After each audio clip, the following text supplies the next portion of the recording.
morning, beautiful souls. How are you all today? I do hope you're well. We have yet another inclement day on our hands. I really want to get to the garden again. I haven't done anything in, probably a week now. And I really want to get my broad beans and garlic in, but we're sort of on and off rain again. The temperatures have really dropped. It's really chilly this morning. I was in half a mind to put the heating on. Never mind, ironing will heat me up. And what else? Oh, and yeah, windy, really windy. So I want to hold off doing that until I can do it, the garlic and broad beans, with you and the camera. But if this goes on for another few days, I'm just going to have to do it without the camera. Tell you about it afterwards. Because it's getting to the point where I need to get it done. Never mind. So I'm having another at-home day today, plowing on with various jobs. Let me just stop and show you this for a second. It's just been washed. Look at that, isn't it gorgeous? Let me show you closely. Do you recognise the fabric, the style of fabric? Yes, it's from Provence. It's the style of fabric print called as Indian, very simply. Fabric from India. So it's going to be going in the shop. Actually, I'm going to iron it on the reverse because I don't want to make any shines. I'm so behind with the shop at the moment. I don't want to turn the camera around on the rest of the flat today because, oh my goodness, it's a state, an absolute state. I've just got piles and piles of stuff everywhere. Behind you in the window, I've just got bowls and bowls and bowls of beans, which we're finishing drying. They're dry. I now need to get them all into the freezer for a few days, the 3-day freeze, before I take them out again, siphon some off for seed saving, and the rest will be for scoffing. But I need to do a bit of a rejig in the freezers. It's all a bit of a jumble in the freezers at the moment. I want to have a good sort out, get all the beans together, all the tomatoey bits together, and essentially I want to free up a whole drawer because there are a lot of beans to have this 3-day freeze. It's the dry beans, like I said, it's the beans I'll be saving for seed saving and some for eating, and I just do the 3-day freeze to kill off any naughties that might be in there. So yeah, that's all beans. Underneath your feet I've got a whole stack of books for the shop, a few bits and pieces, kitchen-y bits, what have you. Right across the bed at the moment I've got a whole load of linens that have already been washed and pressed, but I haven't had a chance to photograph, so they're spread out on the bed. The thing with the weather as well at the moment is it's quite dull for photographing. They've been ready for photographing for about 2 weeks. And every day that I don't get round to it, they come off the bed at the end of the day. I drape them back on the ironing board, shove the ironing board there. Chaos! I've got a laundry basket down there full of more linens to wash. I've just picked up a couple more. This is so sweet. Look at this wee tablecloth. I won't see it from there. Isn't that adorable? So fine. So yeah, I've got absolutely masses and masses of shop stock to deal with, get washed, get pressed. If it's linens, the bits and bobs, some of them need cleaning, but they all need weighing and measuring and cataloguing for the shop. This is weird because this tablecloth is round. I haven't pressed a round tablecloth for ages. It's like, where do I start? How do I tackle it? So yes, good to be getting on with things again. In a way, you know, in a way it's good that the weather's not great, because honestly, I'd be in the garden every day, all day, every day, if I could. If I could get away with it. Can't get away with it. So it's not a bad thing to be a little bit cooped up. And you know, it's that time of year, isn't it? We are definitely getting into that time of year when it's all about the hug. I do love that expression, word, hug. The Danish word for, I think it just means kind of coziness and conviviality indoors. So as we go into, where are we now? We're coming towards the end of October. Oh my goodness. Coming towards the end of October. How is this? How is it? Honestly, I've never known a year go by so quickly as this year. It's crazy. But yeah, as we get into this time of year, I'll be in the garden less and less, and doing more and more at home. So there's going to be a lot more of me just having little chatty videos, which I know some people prefer over the gardening. Some people prefer the gardening. You know what? Just pick and choose. Don't watch if it's not your cup of tea, and watch if it is your cup of tea. It's all good. I washed this yesterday, and normally I try and press things pretty much straight out of the washing machine. I just ran out of steam and energy yesterday, so I sort of folded it up and hung it. I didn't want it to dry out too much, but it looks like some of the little creases may have set. Just give them a bit of a spritz. Yeah, we can tell it's autumn, thoroughly autumn now. You don't even need to look out of the window to know that. Just look at the TV listings. In the UK, there's a sort of, I don't know, there's a sort of almost rhythm to the TV shows we get in this sort of autumn build up to winter and ultimately to Christmas. It's all about the kind of, you know, the Strictly Come Dancing, the Great British Bake Off. It's all this sort of happy feel-good shows, the cosy shows. And there's also been the second series of All Creatures Great and Small has returned.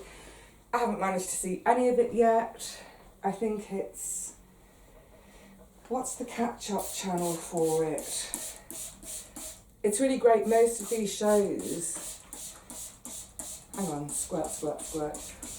Most of these shows, the vast majority of these shows are, you can stream them on your computer. Listen to me saying stream.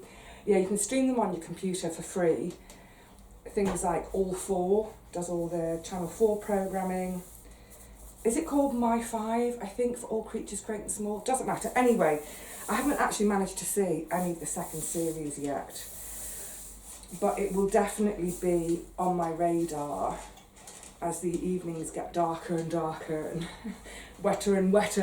And for instance, over the winter, I will be processing all that beautiful lavender. I need to get it out of my shed soon, actually. But yeah, there will be many, many evenings where I'm sitting with a big bowl and a bucket for my detritus and stripping all the lavender. So something like All Creatures Great and Small will be the perfect accompaniment. It's what I mean about this, the telly at this time of year is it's cozy. It's not challenging. It's generally just, it's happy. It's like drama free. It's just very sweet and simple, old fashioned, you know, old fashioned family viewing. So another thing that's come back after, gosh, probably about 40 years is there's a new adaptation of, what's it called? The Darling Buds of May. So, The Darling Buds of May was originally a series of, I think, 6 books by H.G. Bates. I first read them, crikey, I must have been about 12 or 13. I raced through the whole lot one summer when I was down at my grandparents' in Dorset. You know, we had very strict bedtime, but I was never sleepy. So yeah, hopefully no one notices. Keep the light on and read till midnight. Love it. And the reason I got into those books was because I'd read Fair Stood the Wind for France by H.E. Bates. Loved it. The Darling Buds of May could not be more different. Anyway, so originally from the books. Now, there was a TV adaptation of it about, 30, 40 odd years ago with Pam Ferris and David Jason playing Ma and Pop. And it was great. It was really, really great. So, unfortunately, with this new adaptation, it hasn't gone down very well in the press. Everyone's saying, oh, it's not as good as the original. But actually, the originals were books. David Jason and Pam Ferris on telly is not the original. Anyway, yeah, it's had a bit of a slating, if I'm honest. I don't mind it. I'm trying not to compare it to that previous TV adaptation. Just trying to enjoy it. That sounds like it's an effort, doesn't it? I don't mean trying to enjoy it. What I mean is, it's this sort of, back to this thing of it's the Sunday night. It's just the nice, chilled Sunday night TV viewing that it's not challenging in any way. It's happy, it's feel good. You know, the performances, I really enjoy the performances. So yeah, you always know it's autumn coming up for winter when we get these happy, feel-good TV shows on. Oh, what I would love is, I don't know if anyone saw the TV adaptation over the last few years of The Dorrells with, what's her name, Keely Hawes playing the mum. It was so lovely. But there won't be another series because I think there were about 4 or 5 series in the end, but of course it finished with the moment when the Dorrells left Corfu. So there won't be another. But I kind of want someone to make it up and say, okay, let's pretend the Dorrells never left Corfu. Let's just stay in Corfu forever. And also, you know, it doesn't hurt when it's a dark, wet, inclement night to see a bit of sunshine, does it, on your telly? Sunshine and blue sea. Oh, and that's another one that started. Oh, and talking of Provence, like the tablecloth. Again, I think it's a Sunday night thing. Oh, and also this links back. Talking of All Creatures Great and Small, the original, again, the TV show wasn't the original, the books were the original, but the original TV adaptation in, again, I think it must have been the 80s, because it's when I was young. The actress who played Helen, the wife of James Herriot, the actress is called Carol Drinkwater. Some of you may know her. I found this the other day and decided to grab it. She sort of left that whole world and ended up buying this. This isn't a picture of it, but buying this sort of, it was an old olive farm in Provence, and basically she lives down there now and is a writer. Oh, how lovely. So what's lovely, I haven't read any of the Olive Farm books, haven't kept up with her and what her life is up to. And now suddenly we've got this show on a Sunday night and it's her and her life in Provence. So again, really happy viewing, cold dark night, look at the screen, a dollop of summer, a dollop of sunshine, and again, those beautiful blue seas and blue skies and the sound of cicadas chirruping, and oh, love it, love it, love it, love it. I don't know if the TV schedulers do it on purpose, but I kind of think at every autumn, every winter, how perfect have this kind of stuff on when I'm stuck at home podding beans or processing lavender or ironing and ironing and ironing, that next batch of linens, that's going to take me about 2 or 3 hours to iron this afternoon. But, you know, what else am I going to do on such a gloomy day? So yes, plenty to get on with. I have, you know, I've been behind on everything all year, haven't I? Let's face it. For myriad reasons. Obviously, dealing with my great aunt's affairs has been incredibly time consuming, actually way more time consuming than I would have anticipated. I'm getting now to the final stages of dealing with everything, which is great. I'm just waiting for probate to be finalised. That's taking a little bit longer than it ought to have done because I made a bit of a cock up. Unbelievable how one tiny little mistake months ago, the knock on now is just crazy. Basically, when I spoke to the coroner, I think it was about 2 days after her death, because of COVID, everything was being done sort of over telephones, online, that sort of thing. There was no face-to-face stuff. So normally, and so with the registrar and all that, there would be some face-to-face dealing and signing things, but it was all done over the phone. Anyway, yeah, the day the coroner rang, was it the coroner or registrar? I can't remember now. But anyway, it was only a couple of days after her death, and I was still, you know, in a state of shock. Now, it sounds weird, doesn't it, to say I was still in shock because she was 101, very nearly 101. It's not a shock for someone of that age to die. Of course not. But it was still a shock. Just because, you know, when someone's such a huge part of your life, and then suddenly it's like, oh, it's all over. Anyway, I'm doing a Ronnie Corbett again, I'm going all around the houses. When the coroner or registrar, I can't remember who it was, rang, and it was only a couple of days later, I was a bit like, all over the place in my head. Oh, so gorgeous.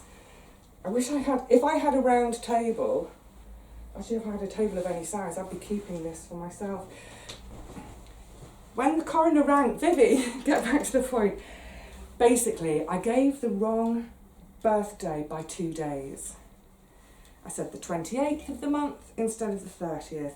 So the month and the year were correct, but I just gave the wrong day. Now,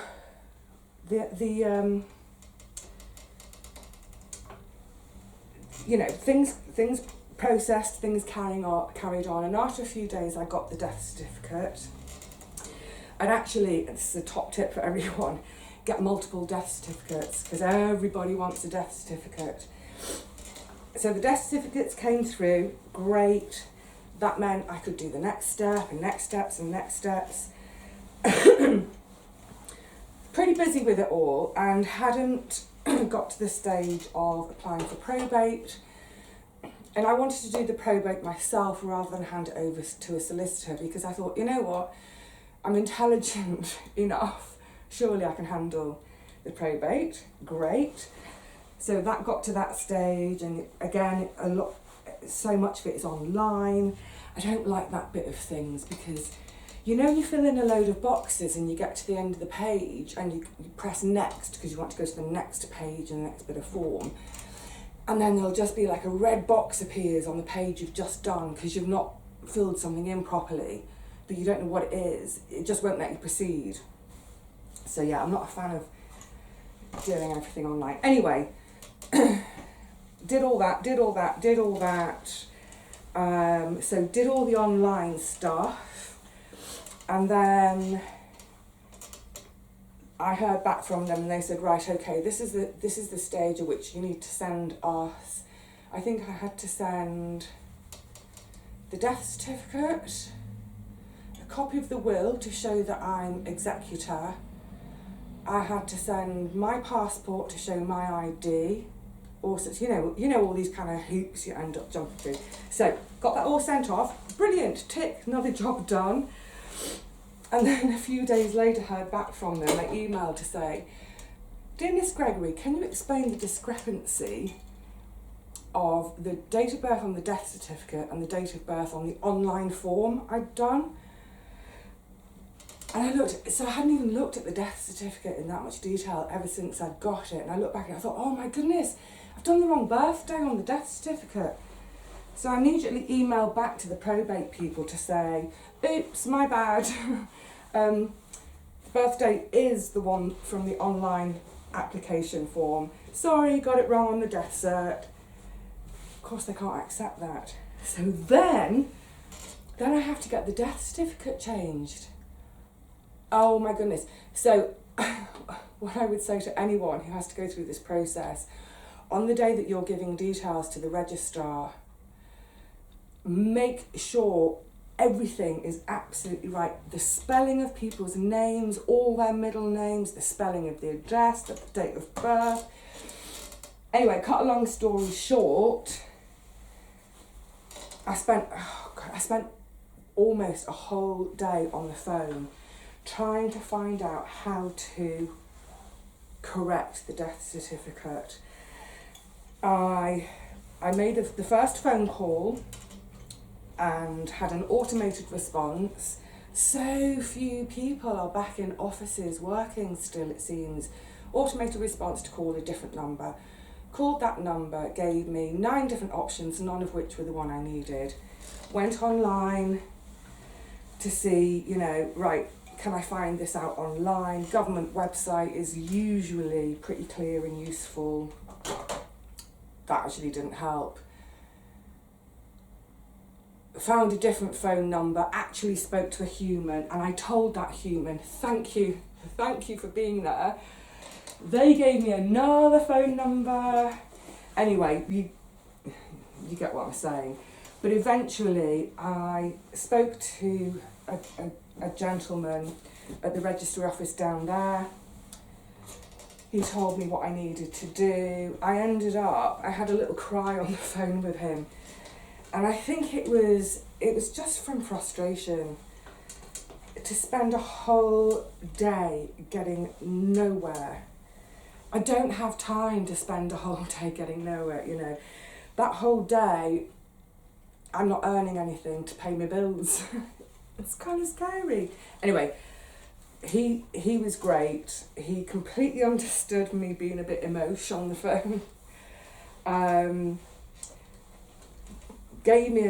What did he do? He gave me another number to call. I rang that number. I didn't get anywhere with that. So I went back to him and I said, please help. I've been calling numbers all day, getting automated responses. On one of them, there were 2 options and it said, press 1 if you are a private individual, press 2 if you are a registrar. So I pressed 1 as a private individual and the phone just went, just cut off completely.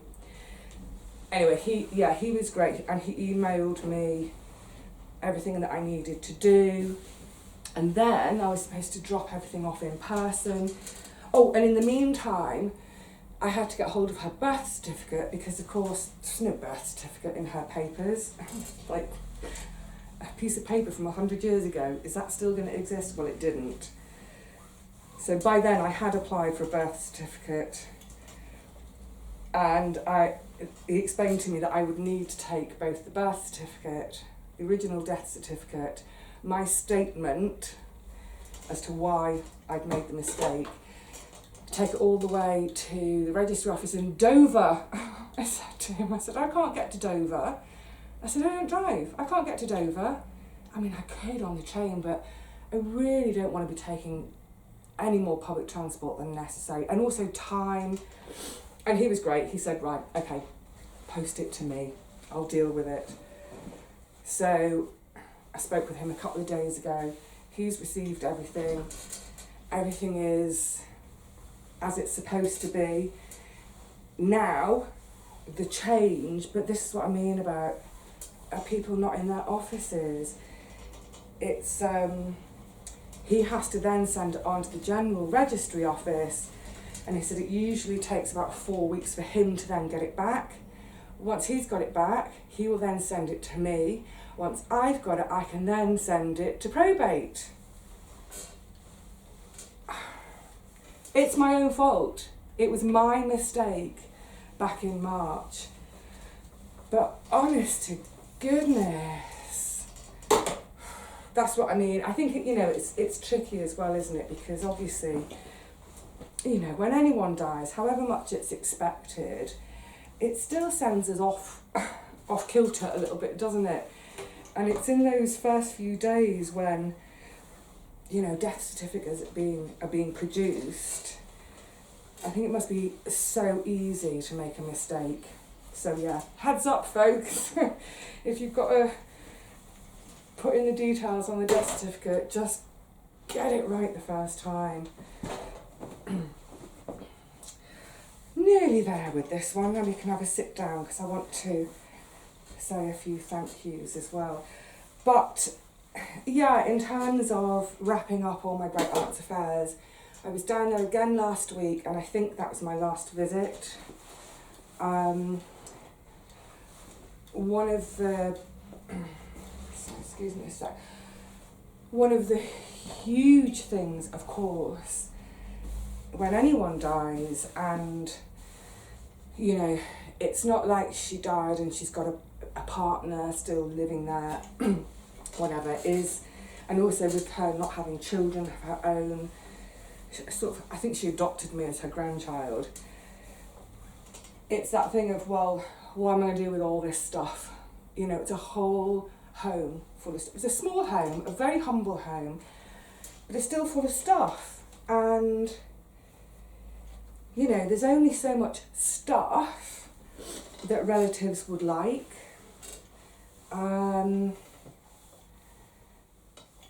Actually, let's have a little, I think that I'm going to let that air for a bit, actually. That will do. Let's have a little sit. Yeah. Great timing. I turned the camera off. My doorbell went. Yay! Delivery. My new garden stool is here. Woohoo! It wasn't supposed to be here for another few days, but it's here. Yay! Which means when I come to do the broad beans and the garlic, I've got something to perch on. Brilliant. Yeah, so just very quickly, then I'm going to move on. This thing about stuff, someone else's stuff. You know what? We can't keep it all. Of course we can't. And my home isn't big enough to take any of her stuff, furniture, what have you. Tastes for folk in the family. It's just not their taste, what have you. So, and also, she didn't have anything of any monetary value. Really poor, humble family, as I've said previously. And, she really wasn't, she didn't spend on expensive stuff. She was practical. So, in some ways, going through everything, it's been hard physically, just in terms of just going backwards and forwards all the time. It's this 6-hour round trip, and it's, just moving stuff, packing stuff up. It's been quite physical. And of course, emotionally, well, it's kind of been interesting because most of the time I've been perfectly okay with it all. I get down to the house, put the key in the front door. I always say, I don't want a teapot, it's just me, as I always used to. And when I'm down there, I chat to her as if she's still around. And she is, she's completely still here. So it was weird sorting through her things. I thought would be just so emotionally draining. And actually it wasn't. I had a practical head on about things, like all her clothes. There's no way. Well, firstly, they don't fit anyone in the family. Also, they're kind of old lady clothes. No one would want to wear them. So I didn't have an issue about folding those up and bagging them up to be taken away. Everything that hasn't been kept and disseminated to other family members. It's all gone to a charity to be redistributed, not sold, redistributed to families in need. So whether it's furniture or cookware or the oven, the fridge, the freezer, all these things are all going to have another life. And she would love that. She would absolutely, totally love that. And I think the biggest thing in handling everything all the time, I've sort of said to myself, what would Auntie Teapot want? What would she do? If she was in the exact same situation, what would she do? And that made it much easier too. And yeah, she's practical, she's charitable, so she wouldn't want me or any of the other family members holding on to all her stuff, never using it, just holding on to it in a cupboard, in an attic somewhere. What's the point? What's the point of having an attic which is a museum to a dead person? If you're not going to use it, share it, give it to someone who can use it. So that process has finally come to an end. That's great. In terms of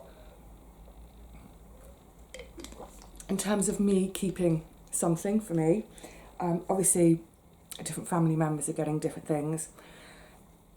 I really wasn't bothered about keeping a possession of hers because, like I said, she's in here, she's not in her possessions. However, and I think I'm going to get a little bit emotional, not sad emotional, happy emotional. I think she would heartily approve of the things of hers that I've kept because I will use them. Yeah, she'd approve. Very simply, I've kept kind of a big box. I'll show you when we're next down in the garden. All her little terracotta pots, sort of seedling pots, starting pots. They're gorgeous. Some of them are kind of pretty old and a bit chipped. Some of them are more new, modern looking, but it's a lovely little collection of terracotta pots. Beautiful. She loved to garden. It was her, I would say outside of work, it was absolutely her number one passion in life. Loved it. So I've got something for the garden from her. And I've also, they're in a state, they need cleaning up. I don't know how usable they'll be in terms of spare parts anymore. But I've got all her old preserving jars. Look, it's pretty rank. So I think she would have bought these in, probably when she moved in. These are probably from the 50s.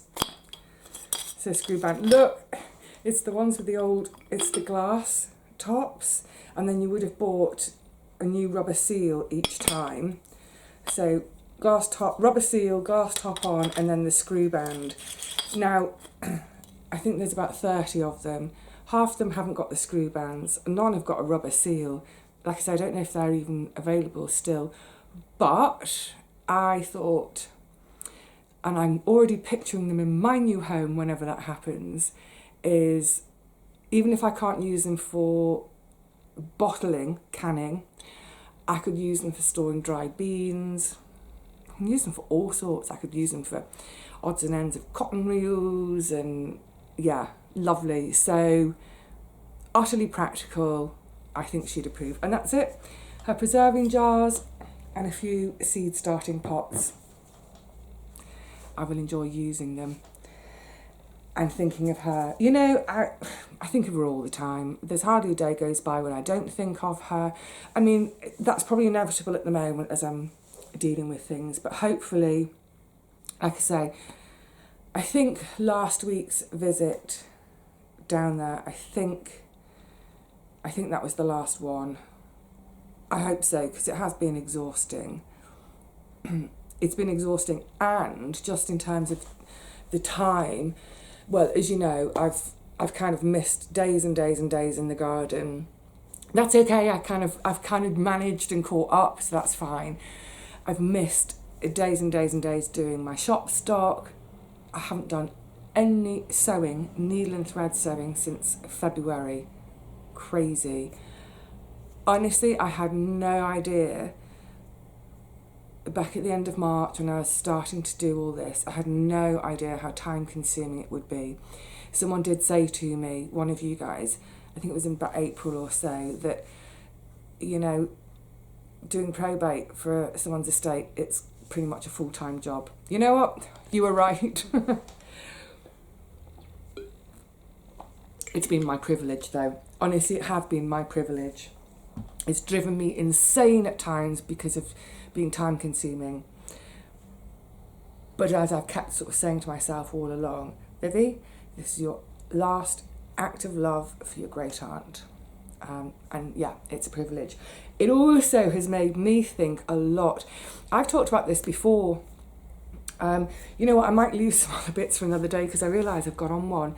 I did a video about 2 years ago on the gentle art of Swedish death cleaning, just on this subject of the stuff we all accumulate in our lives.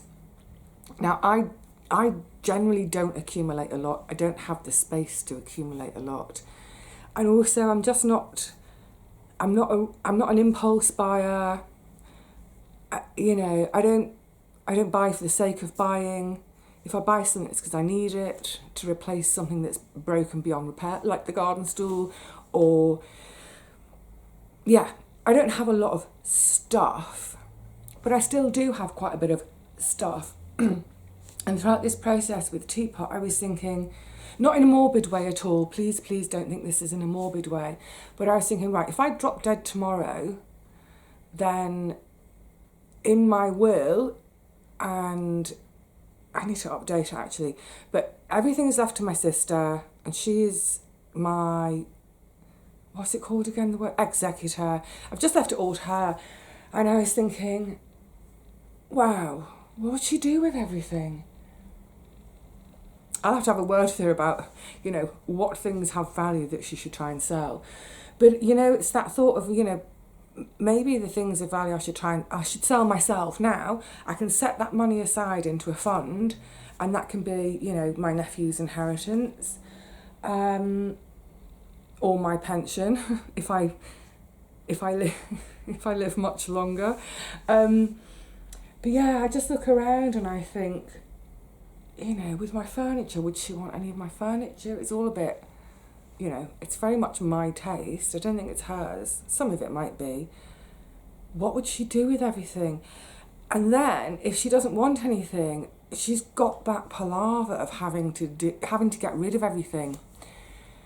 So yeah, it's kind of made me think about that a little bit along the way. Like I say, not in any kind of morbid way, but I think it's good. I think it's good for any of us to, every now and again, reassess where we're at in our lives in terms of stuff, and, you know, even things like our finances. How organised and clear are our finances, or are they an absolute mess, so that, you know, after we've died and someone else has to deal with it, it's a nightmare. You know, one of the really good things for me and Auntie Teapot was that it must be 3-4 years ago now, might even be longer, maybe around 2016 or so, we did power of attorney. We got power of attorney sorted out, and that was great because her finances were a bit of a mess. They were a bit all over the place, so it was really great. I was able to sort of look at absolutely everything and consolidate everything into 2 accounts, so a saving account and a current account. So all her direct debits and bills, transferred all her bills to direct debit, so she didn't have to get reminder notices because she'd lose the bill, what have you. Managed to get all of that done and sorted. It made her life easier in those last few years. It was easier for me in those last few years as well, because I could actually deal with problems, get a problem dealt with. I could just give her a quick little, you know, catch up. When I'd see her, I'd say, oh, this bill has changed slightly. Don't worry, it's all done. For both of us, it made life much simpler. And then after death, it made life much simpler because I wasn't scrabbling around trying to discover 1,000,001 things. It was all there and organised. So yeah, makes you think, doesn't it? I don't have any plans to be turning up my toes anytime too soon. I'm having way too much fun in life, but it is worth thinking about. I do. I will continue to think about these things. Good, right. I didn't mean to burble on so long. I was going to talk about other stuff. It's just obviously with things coming to a climax with Auntie Teapot, it's on my mind. That, oh, it's so pretty, isn't it? You see it. I'm a bit fastidious with my pressing. I'm going to press it again. I did turn the iron off. I'm going to give it another pressing, get these whites in the wash, sort out piles and piles and piles of stuff. I think with all of these lovely jars, I'm just going to leave them in the boxes for now. Oh, you know, I just thought, this is so lovely. This is so, so lovely. One of the things Auntie Teapot has wanted for me for the last few years is for me to get out of this flat and get away from these stairs. You know, get onto the ground floor. I'm going to keep these in a box. I'm not going to bother cleaning them. They're really dusty. I'm not going to clean them. I'm not going to touch them. I'm not going to do anything with them.